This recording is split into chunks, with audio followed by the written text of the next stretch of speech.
Ini ada Ahmad Farhan Ulil, Ahila Salma Alfaza, Ahmad S. Abidin. Ardian Project itu siapa? Azanurus, Chandrawe, Desi Fitria, Yusuf Ardianto, Bu. Oh, Dea Oktaviana, Gita Maulidina, Haris Muhammad, Hilmi Nurdafa, Imam Syafi'i, Itanis Fiatul, Olifatunisa, Ma'ruf Amin, Muhammad Febrian, Rada Kumala Sifa, Rahmat Kamal Davik, Rizka Fiah Mawanti, Rizky Mafiro, Rodiatun, Santi Puspita, Selva Ayu Fauzul Muna, Siska Ayu, Syafira R, Umu Latifah, Vivi Rima, Ulan Agustin, Yusuf Falahi tadi ya.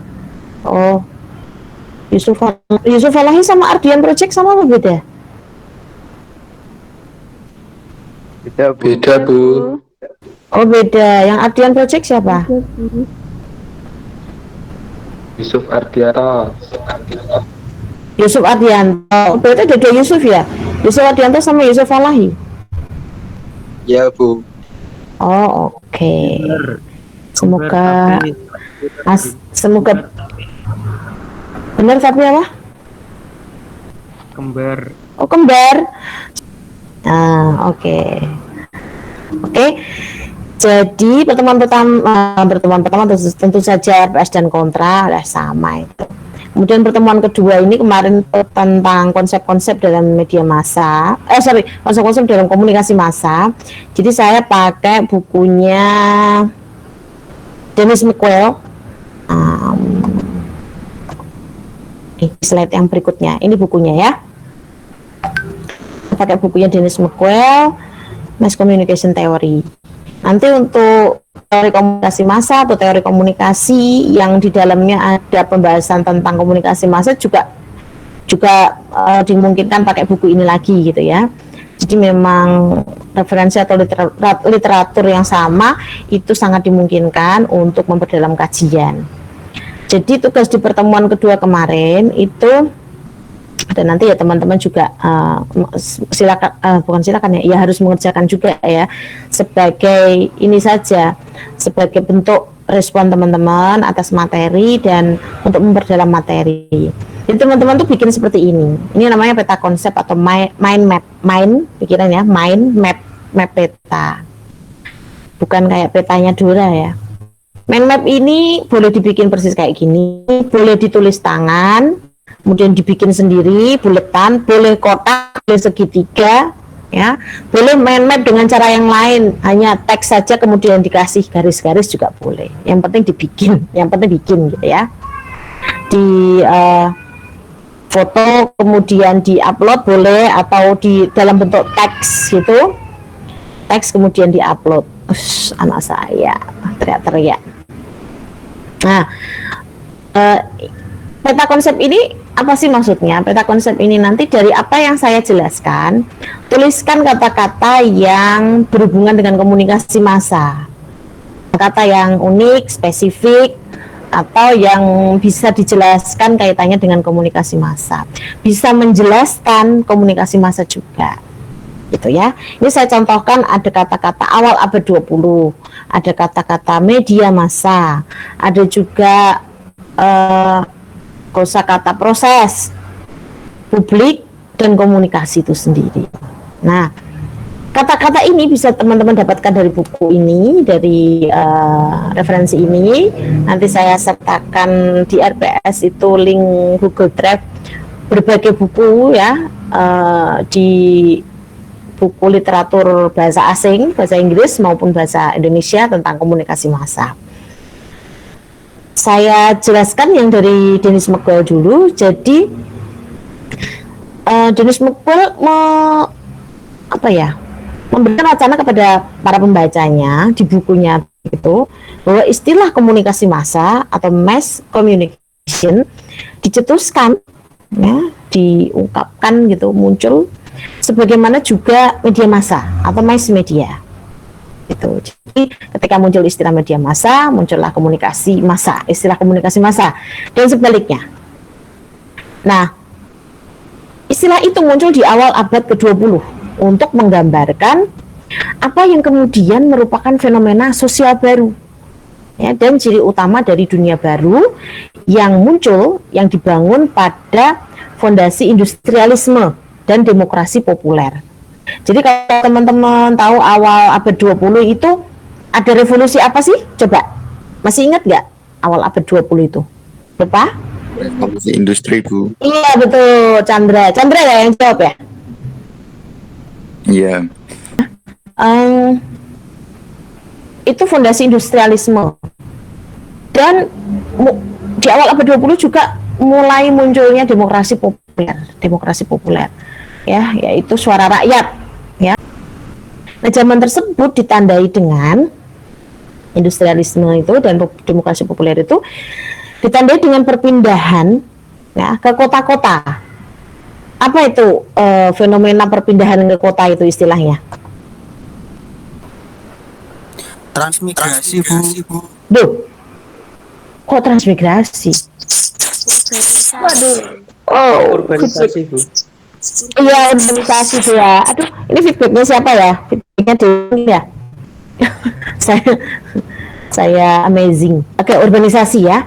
Jadi urbanisasi melewati perbatasan. Zaman dulu itu kan perbatasan antar wilayah itu sangat jelas gitu ya pemisahannya gitu.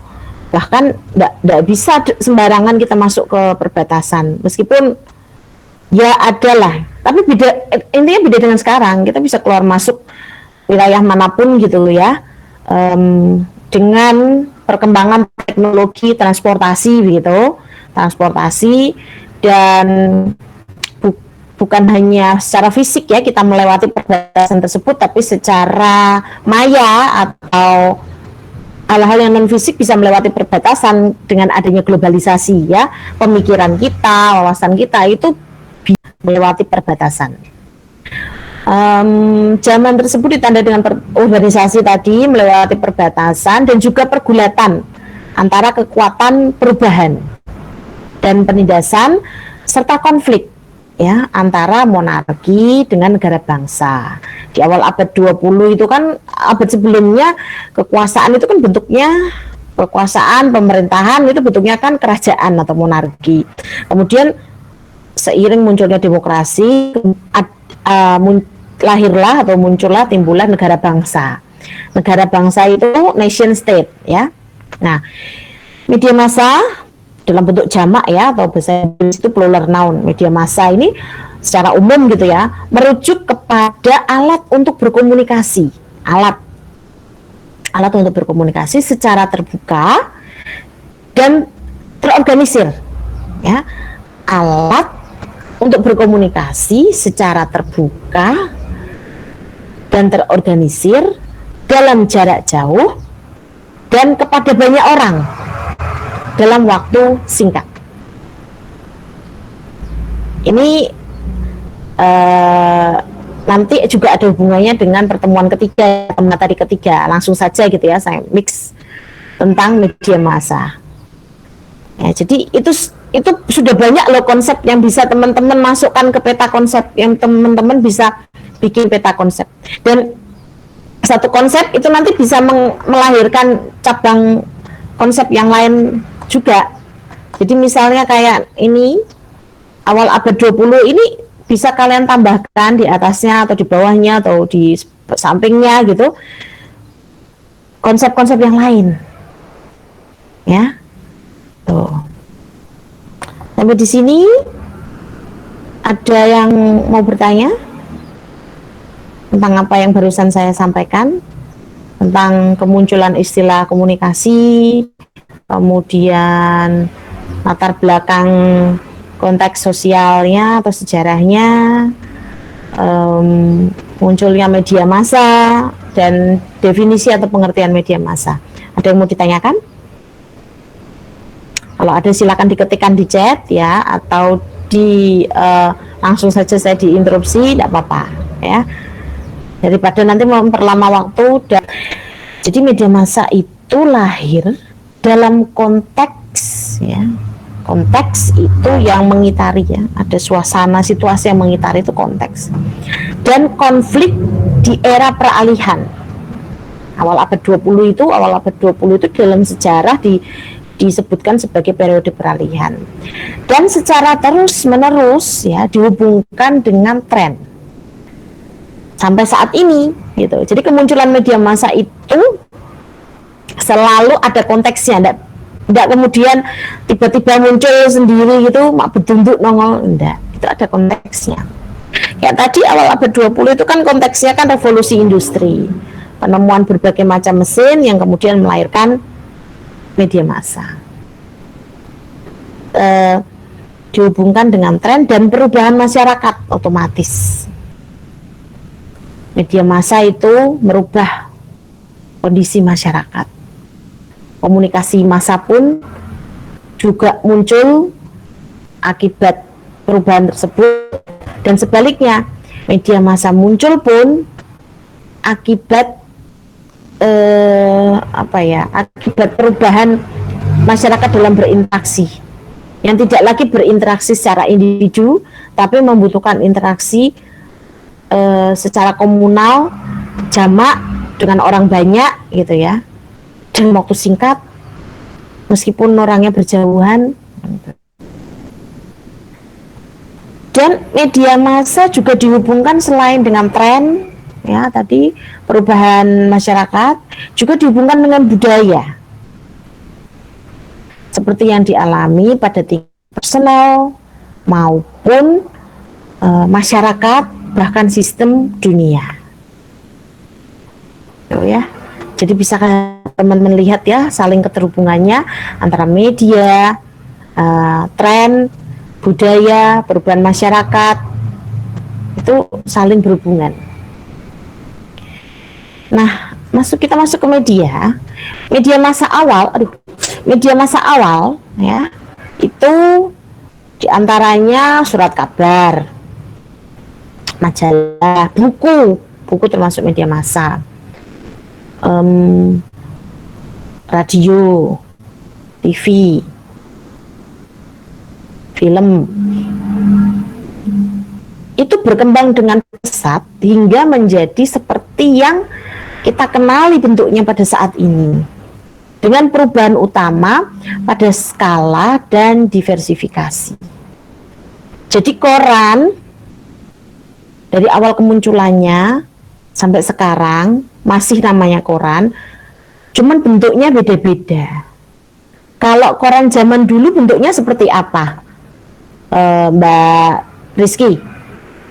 Koran zaman dulu tuh, atau kira-kira koran pada awalnya?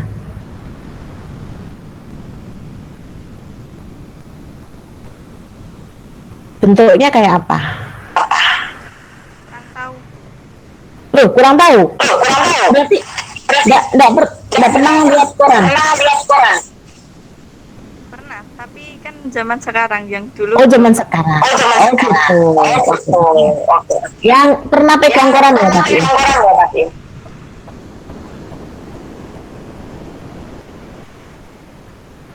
Rizky pernah pegang koran? Oh, dimatiin. Pernah. Oke.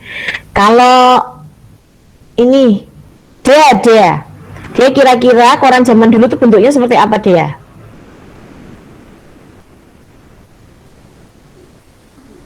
Mungkin sama seperti sekarang, Bu. Mungkin sama seperti sekarang. Oke. Ya. Sama seperti sekarang tuh kayak apa bentuknya? Apa, Ahila? Selembaran. Ya orang Apa, Ahila? Lembaran kertas gitu ya.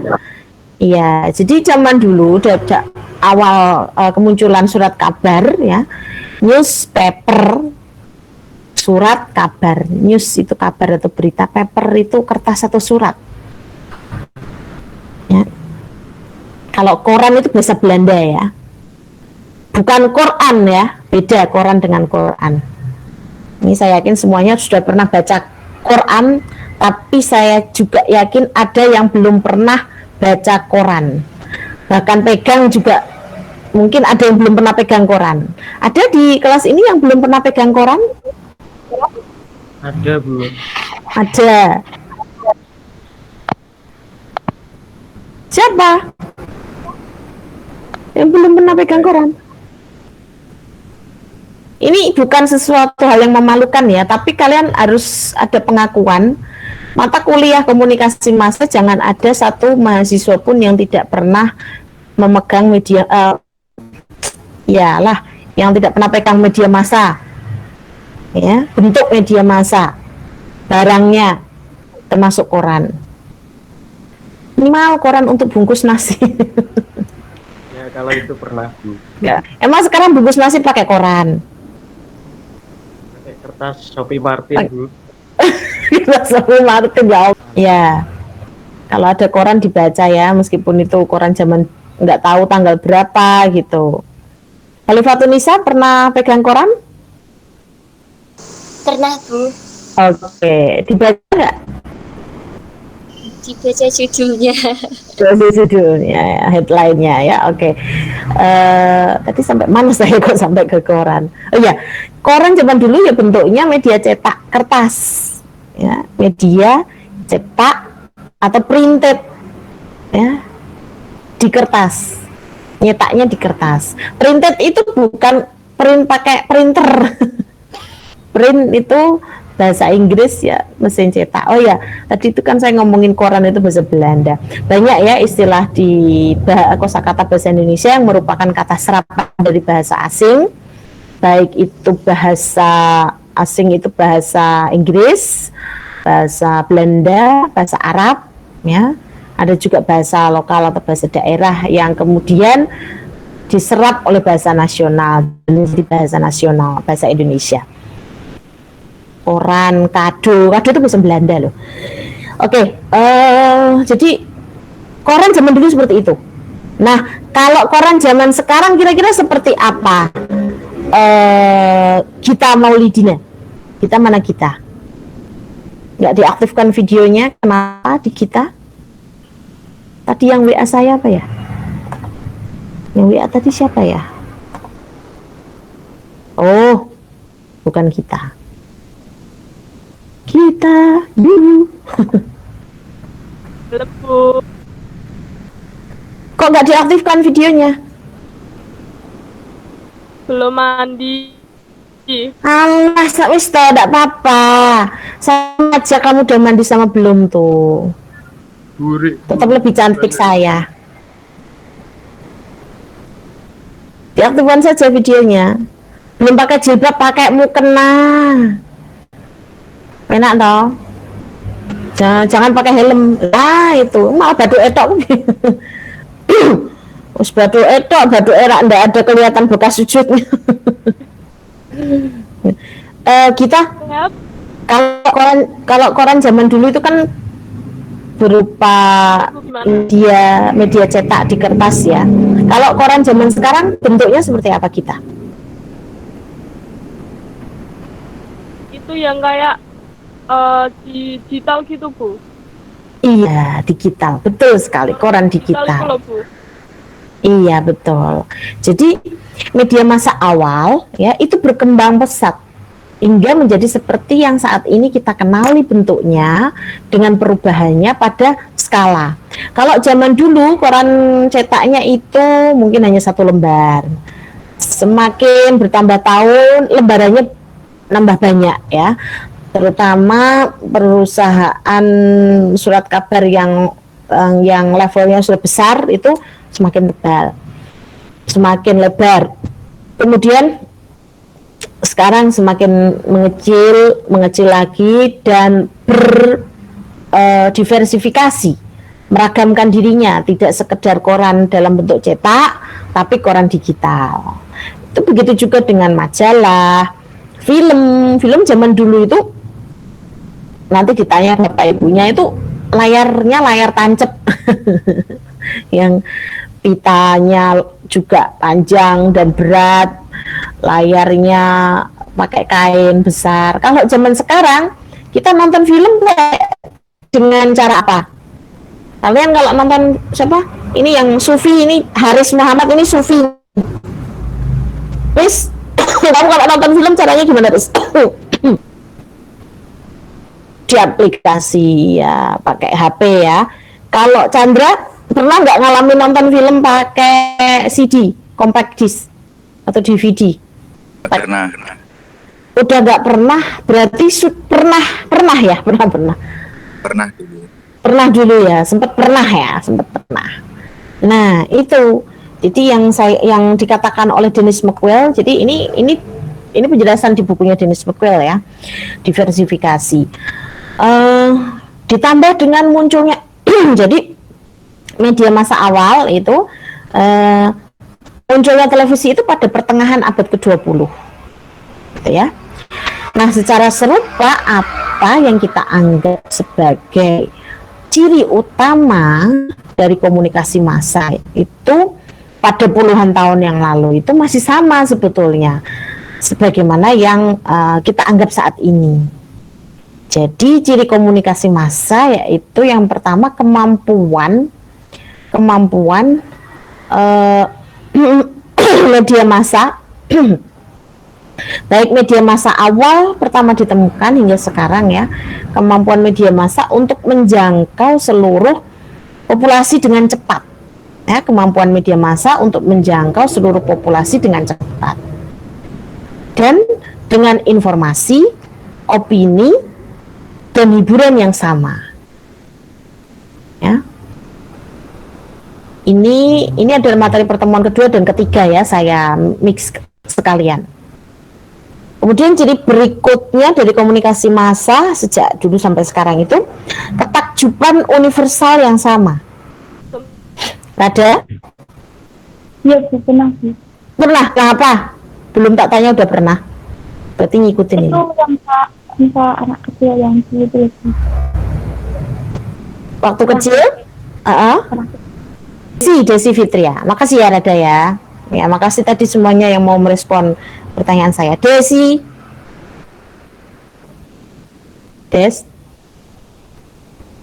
Halo Des. Ya. Nonton TV nggak Des? Suka nonton TV nggak? Suka. Nonton Ikatan Cinta nggak?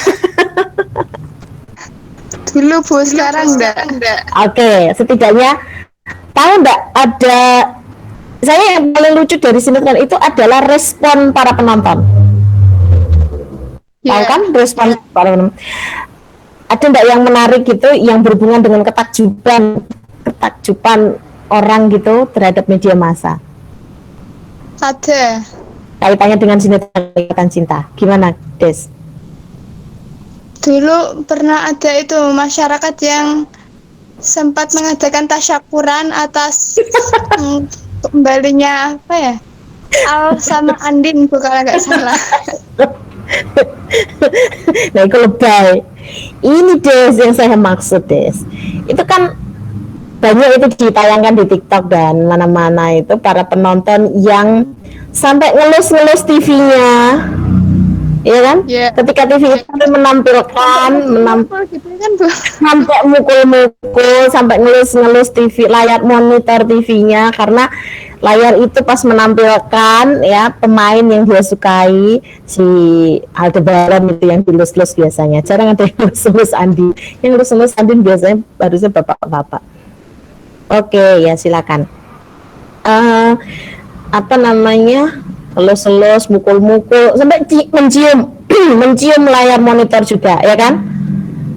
Iya. Yeah. Padahal kan orangnya nggak di situ gitu loh. Ya, tapi yang dicium malah medianya, seperti itu. Itu termasuk yang saya ilustrasikan sebagai ketakjuban universal yang sama. Itu. Makasih ya. Ciri berikutnya itu rangsangan mereka akan harapan dan ketakutan dengan ukuran yang sama. Tadi kalau dicontohkan oleh Desi sampai ada tasyakuran ya, merayakan kembali Aldebaran dan Andin. Yang namanya tasyakuran kan berarti nggak cuma satu orang ya, ada beberapa orang yang merasakan harapan dan ketakutan yang sama. Itu ciri komunikasi massa ya, saya ulangi, itu adalah ciri utama atau karakteristik dari komunikasi massa, merasakan hal yang sama. Kayak nonton pertandingan sepak bola itu sini bersorak gol, di penjuru dunia yang lain ya ikutan bersorak gol penontonnya ya. Atau begitu juga dengan radio, atau ketika orang membaca satu artikel, misalnya artikel pembunuhan yang kejam, orang lain yang membaca artikel itu di tempat yang berbeda juga akan merasakan kekejaman itu gitu ya. Itu rangsangan mereka ya, atau rangsangan media massa itu akan harapan dan ketakutan dengan ukuran yang sama. Kemudian ciri komunikasi massa berikutnya adalah hubungannya dengan sumber-sumber kekuasaan di masyarakat. Jadi komunikasi massa ini juga berhubungan dengan sumber kekuasaan di masyarakat. Sumber kekuasaan di masyarakat itu kira-kira menurutmu contohnya siapa? Sumber kekuasaan itu Ahmad S. Abidin. Ahmad S. Abidin? Iya, Bu. Sumber kekuasaan di masyarakat itu contohnya siapa? Siapa atau apa? Gimana, Bu? Ulangi, Bu. Sumber kekuasaan. Sumber kekuasaan. Contohnya apa? Atau siapa? Kalau di desa sumber kekuasaan kepala desa. Kalau negara presiden. Oke. Pemerintah ya. Sumber kekuasaan itu adalah pemerintah. Selain pemerintah, tadi kan pemerintah itu kepala pemerintahan desa, tentunya kepala desa, kepala pemerintahan negara, presiden. Ya, jadi pemerintah sumber kekuasaan. Selain pemerintah apa? Ada lagi kah sumber kekuasaan yang lain? Ardian Project ini siapa? Yusuf siapa tadi? Yusuf Ardian. Halo, Yusuf Ardian. Sumber kekuasaan selain pemerintah apa? Tidur itu Bu Perawat. Tidur. Aduh. Yusuf. Iya, Yusuf Ardian, sumber kekuasaan selain pemerintah apa, Yusuf?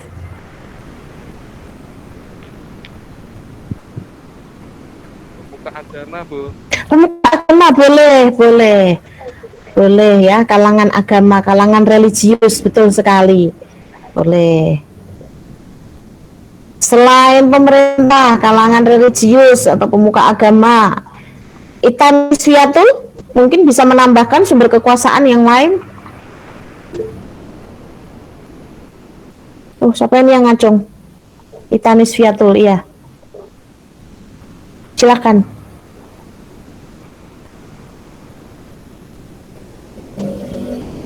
Ita? Iya, Bu. Sumber kekuasaan yang lain selain pemerintah, kalangan agama, ada lagi?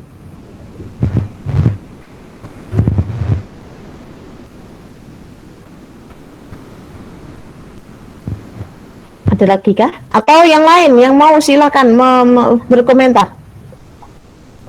Sumber kekuasaan yang lain. Rahmat Kamal mungkin?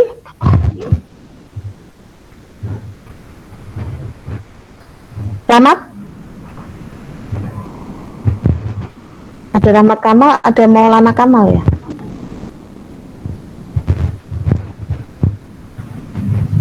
Yusuf Ardian mau komentar? Kok masih ini bersuara? Terus saya mute aja ya. Ya. Yang lain? Atau Imam Syafi'i? Tak pikir matiin video terus mandi kamu Imam tadi. Masih stay tune ya ternyata. Setia kamu. Bagus. Setia itu mahal. Bukan buat mereka yang murahan. Ya. Masya Allah. Iya. Luar biasa memang. Imam, kekuasaan, sumber kekuasaan tadi selain pemerintah, kalangan agama, terus ada lagi kah? Yang punya uang, Bu. Iya betul. Pemilik modal, kapitalis, ya, penguasa ekonomi, gitu, betul sekali. Nah, simpel kan ya. Jadi Jangan-jangan karena simpel jadi nggak perlu saya ini sampaikan ini, tapi harus disampaikan ya, karena tak kasih bukunya pun. Iya kan. Silakan, siapa yang mau nanya? Sumber kekuasaan. Haris, iya apa Haris? Sumber kekuasaan? Kayak keluarga itu bisa gak Bu? Contohnya ayah Bu. Ini kaitannya dengan komunikasi massa ya? Oh, Ya, oh iya, iya. kaitannya dengan komunikasi massa, dengan media massa, sehingga itu agak kurang tepat meskipun pada prakteknya keluarga juga bisa mengendalikan media massa yang kalian konsumsi ya. Tapi kan hanya internal pengendalian itu kontrol itu atau pengendalian itu kan hanya internal di keluarga kalian saja. Misalnya kayak saya. Ya sebentar, saya itu mengendalikan akses media sosialnya anak-anak saya sampai dia kemudian sudah SMP baru mereka boleh bermedia sosial. Bahkan SMP pun di pertengahan baru mereka boleh memiliki HP sendiri, dan itu pun masih saya kendalikan penggunaannya. Nah itu internal untuk keluarga gitu. Tapi kalau sebagai ciri utama dari komunikasi massa, keluarga tidak masuk. Gitu ya harus ya? Oh, iya Bu, makasih Bu. Oke, yang lain tadi siapa yang mau nanya? Wulan ya? Putri. Oh Putri. Status sosial Bu. Status sosial beda dengan sumber kekuasaan ya. Status sosial itu efek dari kekuasaan, itu melahirkan status sosial. Oh, efeknya berarti bukan. Dan itu tidak menjadi ciri utama komunikasi massa ya, status sosial itu. Karena siapapun kemudian dengan status sosial apapun itu bisa berperan dalam komunikasi massa, bisa melakukan komunikasi massa. Ini hubungannya dengan komunikasi massa ya. Bu, kalau wilayah termasuk apa enggak? Gimana? Wilayah. Nah, justru wilayah ini yang kemudian dengan adanya komunikasi massa, maka hambatan wilayah atau batasan wilayah itu sudah tidak berarti lagi di kemampuan komunikasi massa menjangkau populasi. Nah, banyaknya orang ya, bukan wilayah, tapi jumlah orang. Komunikasi massa itu menjangkau banyak orang, gitu, dan dengan cepat, gitu ya. Tidak hanya menjangkau satu orang. Kalau cuma satu orang namanya komunikasi antar pribadi, japri, jaringan pribadi. Tapi kalau komunikasi massa itu ciri utamanya adalah menjangkau populasi, banyak orang. Informasi, opini itu ciri utamanya komunikasi massa. Kemudian hiburan yang sama. Efek atau dampak pengaruhnya besar. Komunikasi massa itu ciri utamanya juga efek atau akibat atau dampaknya itu besar. Tidak hanya berdampak pada 1-2 orang individu ya, tetapi berdampak besar, bahkan berdampak pada negara. Itu tentu saja ya, ada banyak perubahan ya dalam spektrum ketersediaan media massa ya, dalam banyak aspek, mencakup bentuk ya, tadi sudah saya ilustrasikan. Koran zaman dulu beda dengan sekarang, radio zaman dulu ada perubahannya dengan zaman sekarang. Zaman dulu itu kan radio itu bentuknya besar banget, itu kayak lemari, satu buffet itu, lemari yang tanggung. Sekarang radio ada dalam genggaman teman-teman ya. Begitu juga TV juga dulu tabung besar, sekarang bukan tabung tapi layar ya, layar kletron gitu ya. Bentuk dan isinya juga beda-beda. Kalau zaman dulu isinya ya hanya beberapa tema saja gitu ya. Berita pun beberapa bentuk, berita yang dibacakan ya. Sekarang itu kan berita sudah banyak ragamnya. Tema tontonan, tema acara radio, tema tema artikel, kalau media cetak itu juga sudah bervariasi. Nah, kita perlu paham bahwa komunikasi massa itu tidak lagi satu-satunya alat atau komunikasi massa itu bukan kemudian sekarang satu-satunya komunikasi dalam bentuk global, karena ada teknologi yang sudah mulai berkembang, kemudian ada tambahan teknologi jaringan, ya, jaringan. Jadi komunikasi dalam artian skala besar itu kontennya konten publik, mengarahnya juga satu arah, dari penguasa ke publik, dari pemerintah ke publik. Nah,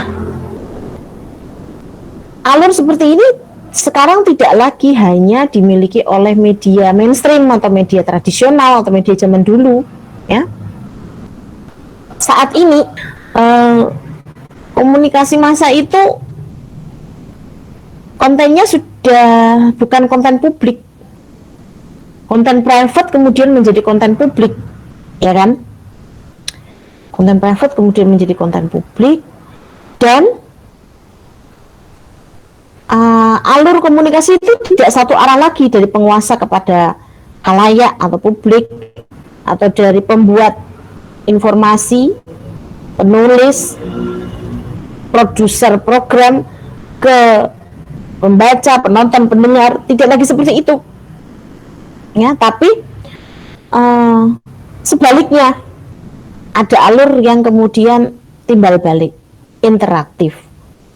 Pembaca, penonton, pendengar itu bisa kemudian mengirimkan respon atau feedback atau umpan balik, sehingga alur komunikasi itu tidak lagi satu arah, dua arah, bahkan banyak arah. Bahkan lagi tak terarah. Chaos pokoknya, iya kan? Nah, perbedaan utamanya itu pada karakteristiknya yang lebih luas jangkauannya. Kemudian sekarang tuh menjadi kurang terstruktur. Kalau zaman dulu kita bisa tahu strukturnya. Ini pesan, siapa yang mengeluarkan, siapa yang menyampaikan pesan, komunikatornya itu kita jelas.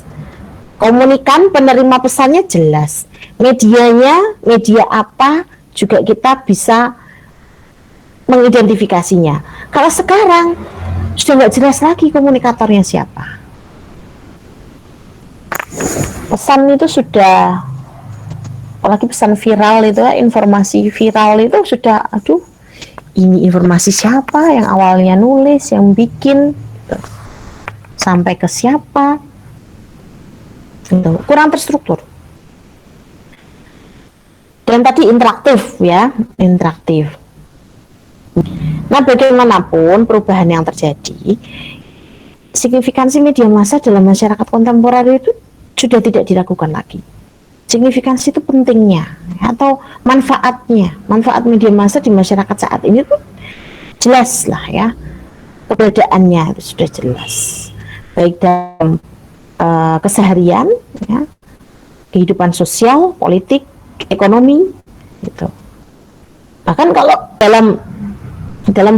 di dunia politik itu media massa itu menjadi arena debat, ya, arena perdebatan. Media massa dengan media massa sebagai alatnya dan komunikasi massa sebagai tindakannya, prosesnya, itu menjadi alat bagi para politisi, kelompok kepentingan, pemerintah untuk melakukan publisitas.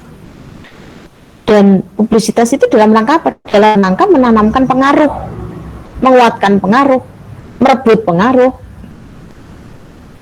Itu kalau di bidang politik, ya. Jadi di bidang politik itu komunikasi massa itu menjadi media massa, ya. Dan orang melakukan komunikasi massa di bidang politik itu dalam rangka untuk berdebat, mempengaruhi, mencari simpatisan. Kalau di bidang budaya, dalam kaitannya dengan budaya ini, media massa itu bagi sebagian orang merupakan sumber utama dari ekspresi budaya atau representasi ya, di bidang budaya itu.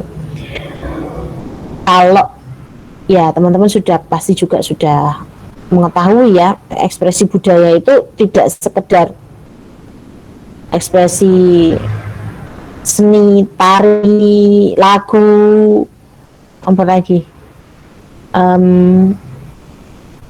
ekspresi yang dalam artian seni artistik gitu ya. Ekspresi budaya itu juga ekspresi nilai ya, nilai yang diyakini. Dan dalam kaitannya dengan budaya ini, media massa juga sumber utama gambaran realitas ya, dan untuk membentuk identitas sosial. Sedangkan di bidang dalam kaitannya dengan kehidupan sehari-hari, media massa itu punya pola yang rutin dalam penggunaannya. Misalnya teman-teman kalau nonton TV itu di jam-jam malam hari misalnya. Jadi media itu kemudian mengendalikan rutinitas teman-teman. Ini kalau sudah siang ini saatnya nonton drakor ini, jadi break dulu. Jadi breaknya pada saat acara drakor itu. Misalnya kayak gitu.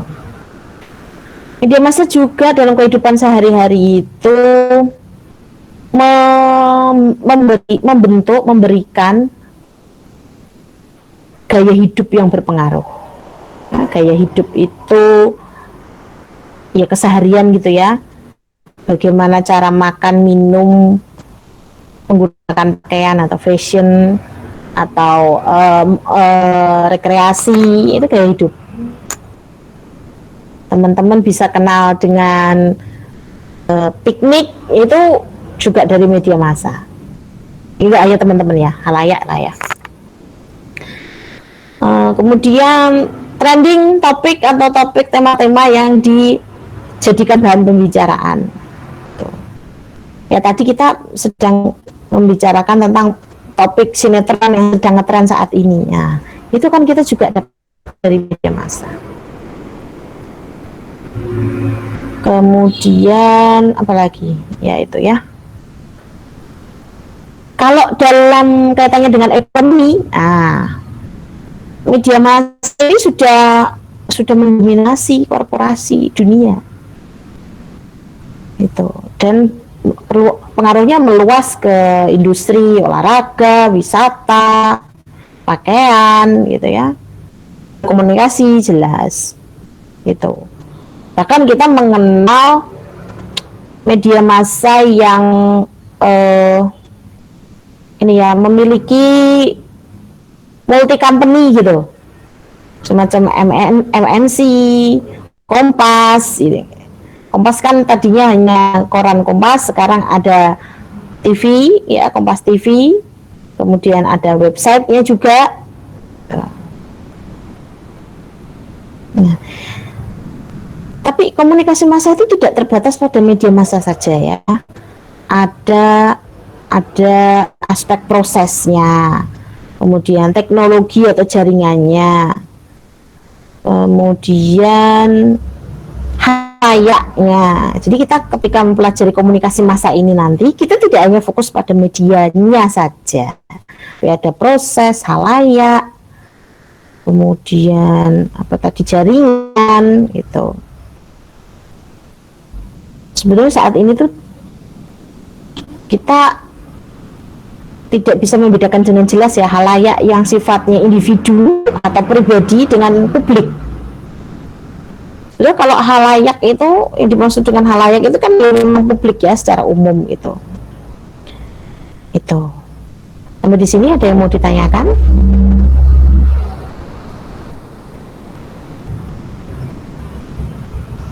Bu, izin bertanya. Iya, silakan. Itu nanti membuat mind map-nya itu satu bahasan yang ada di lingkaran itu atau semuanya, Bu?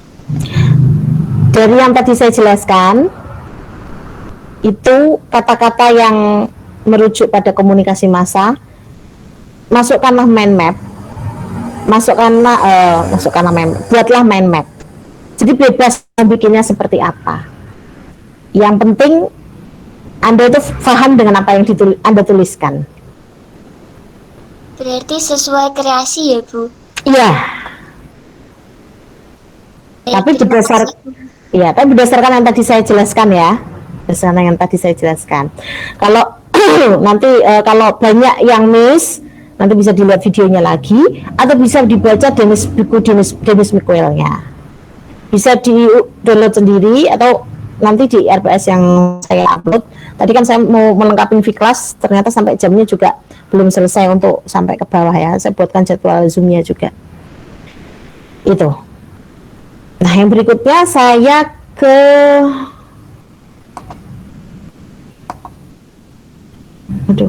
mana? Nah, ini contohnya kalau media massa ya. Misalnya saya punya konsep atau variabel atau istilah lah ya, istilah media massa.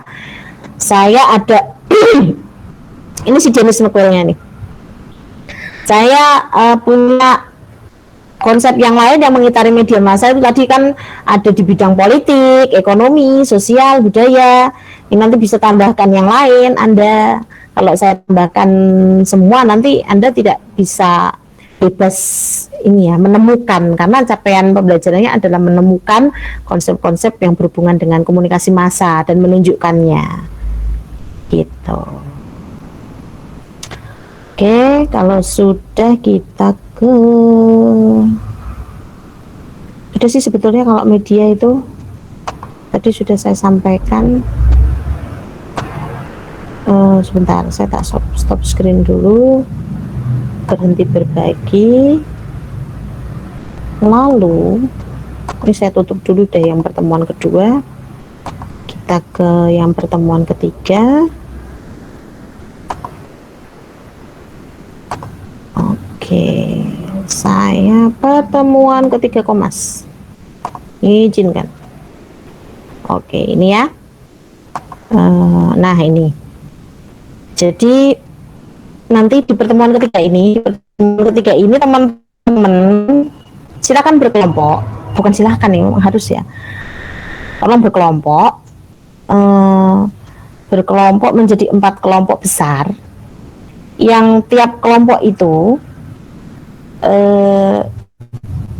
ini perlu saya bagi. Ini kontingnya Maulana tuh kayaknya. Koordinator Bu. Siapa? Muhammad Kecil Wafa. Oh, Wafa, belum ada yang menghubungi? Wafa? Sampai sekarang belum, Bu. Seringnya itu cenderungnya skripsinya anak KPI itu dari komunikasi massa.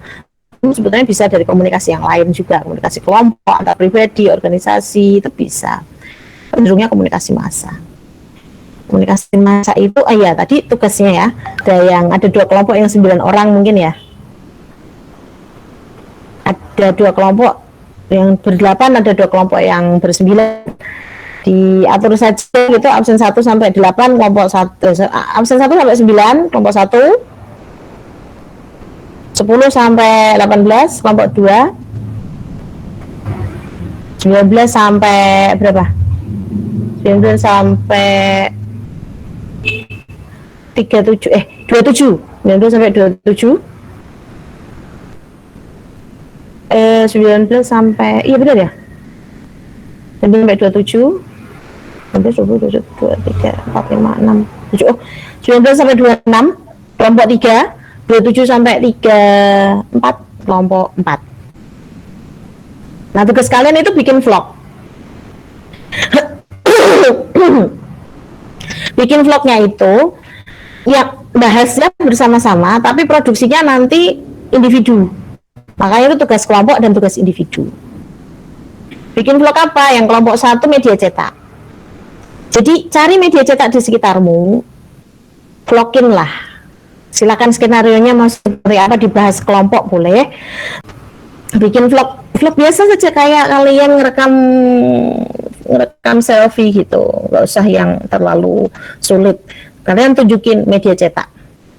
Media cetak itu kan ada buku, ada majalah, ada tabloid, ada koran, ada apa lagi? Tunjukkan media massa cetak printed, buletin mungkin ya. Kemudian apa? Tuh. Kalau koran pun ada macam-macam. Kalian boleh misalnya iseng aja ke toko koran gitu. Kalian misalnya mau pura-pura, jangan sih ya, kalau bisa dibelilah koran paling berapa harganya. Itu kemudian kalian vlogin gitu juga boleh. Intinya ada dinamika kelompok, ya. Dinamika kelompoknya ya nanti dituliskan sendiri di dalam logbook gitu ya. Misalnya tanggal berapa ketemuan kelompok, membahas kelompok. Ketemuannya virtual aja. Virtual atau grup call gitu. Grup call maksimal 8 ya. Nanti yang satu orang terus gimana? Yang satu orang barengan lah dengan yang lainnya. Satu orang nggak usah. Satu orang nggak usah ya. Satu orang barengan dengan yang lainnya gitu. Didokumentasikan aktivitas kelompoknya ya menjadi satu laporan kelompok nanti. Nah, jadi vlognya itu per individu, tapi aktivitas membahas kelompoknya itu dibahas bersama. Jadi bisa saja nanti kalian pinjaman media cetak karena tidak punya, sehingga biar bisa ngevlog sendiri gitu. Seperti biasa, rekamannya simpanlah di Google Drive yang bisa dibuka ya, jangan di-protect, jangan dikunci. URL-nya yang diupload ke Vclass. Itu ya. Gimana, paham enggak? Izin bertanya, Bu. Siapa nih yang mau bertanya nih?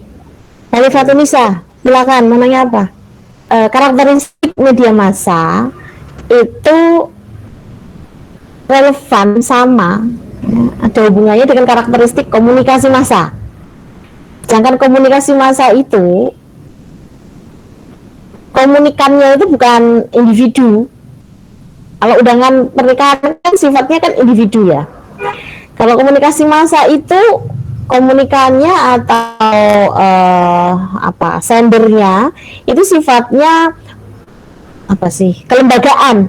Kelembagaan atau organisasi atau kelompok gitu ya.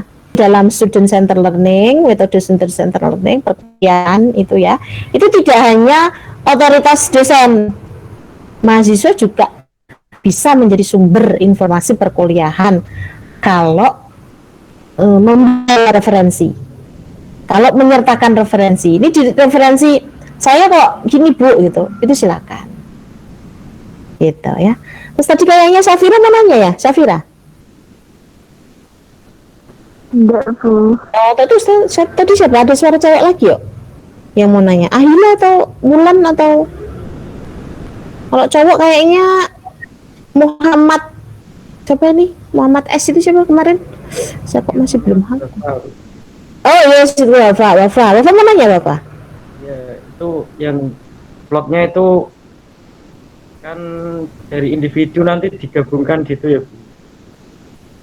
Oh, kalau nggak digabungkan juga tidak apa-apa, sendiri-sendiri aja, sendiri-sendiri. Nanti kalau digabungkan berat ya, berat kalian untuk kolek mengumpulkannya, kemudian berat juga untuk mengunggahnya. Vlognya dikirim sendiri-sendiri sebagai tugas mandiri, sebagai tugas individu, bukan tugas mandiri, sebagai tugas individu. Nah, kelompoknya itu, dinamika kelompok itu kalian catat logbook dalam bentuk catatan hari, tanggal berapa, kapan, di mana, melalui media apa bertemu untuk membahas kelompok, terus hasil diskusinya apa, itu didokumentasikan berupa foto, video, gitu, sehingga itu jadi menarik nanti ya. Oh, ternyata kelompok ini kayak gini. Gitu. Siap. Terima kasih. Ya, sudah ada gambaran ya. Dan jangan mempersulit diri. Jangan terus kemudian, wah ini harus ketemu nih, nggak bisa nih kalau nggak ketemu, terus nanti pakai alasan mengerjakan tugasnya Bu Primi. Ya saya, jadi gunakan, bahkan misalnya kalian bikin WhatsApp grup sendiri sebagai untuk medianya chat saja gitu, nggak apa-apa. Kalau memang harus dalam bentuk chat, karena nanti bisa di screenshot chatnya. atau divideokan layarnya juga bisa, layar obrolannya, layar chatnya. Jadi kalau kenapa?